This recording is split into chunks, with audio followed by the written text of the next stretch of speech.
Hi, I'm Marty Nemko. This is another of my fictional short stories. I think this is a particularly funny one. This is called The Finger Painting. Despite a college degree in English literature, I had the world's most boring job. I worked in a ballpoint pen manufacturing plant. My job was to monitor the machine that puts the ink into the thin plastic tube and then seals the point with a metal ball.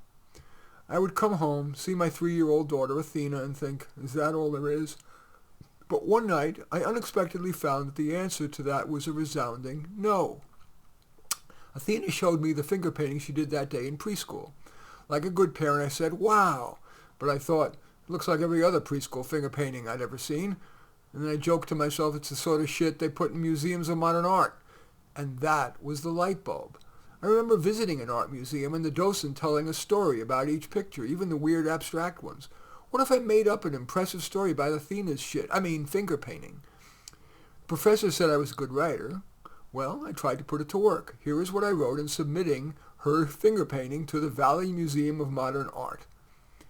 In our ever-accelerating tech whiz-bang lives, we crave at least a dollop of simplicity. So I returned to that most primal of our artistic experiences, finger painting. As a subject, I turned to the most foundational of our linguistic acquisitions, the letter. I chose the letter N for its aesthetic, and, perhaps too arcane, because it's the first half of the word no. I then crafted a second N in dissolution, representing the entropy that represents our world with climate change and terrorism amid the myriad other existentially threatening vectors. I chose rose red because of the color of the rose, our most aesthetic flower, and purple to represent a color widely associated with marginalized people, per the book and movie The Color Purple, as well as LGBTQIA+. The name of the painting is No. The museum not only hung it, but it was added to a collection of activist dystopian art that went on tour, including to the San Francisco Museum of Modern Art. The New York Times wrote a glowing review, and I appeared on Good Morning America, The Today Show, and CNN.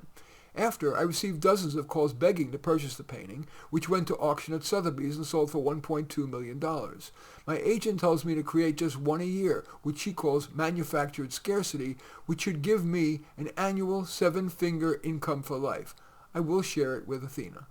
In any event, that story is called The Finger Painting. As usual, I welcome your thumbs up and accept your thumbs down. I always look forward to your comments and especially like it if you hit the share button below. Share on your social media so that my efforts can have broader impact. And I am flattered if you choose to subscribe to my channel. And certainly would welcome you taking a look at any of my 34 books. Perhaps the most relevant to this is either work stories, probably work stories. But all 34 are on Amazon. Just go there, search on my name, Marty Nemko, Nemko, and you will find more than you can stomach. In any event, I do thank you for watching. I am Marty Nemko.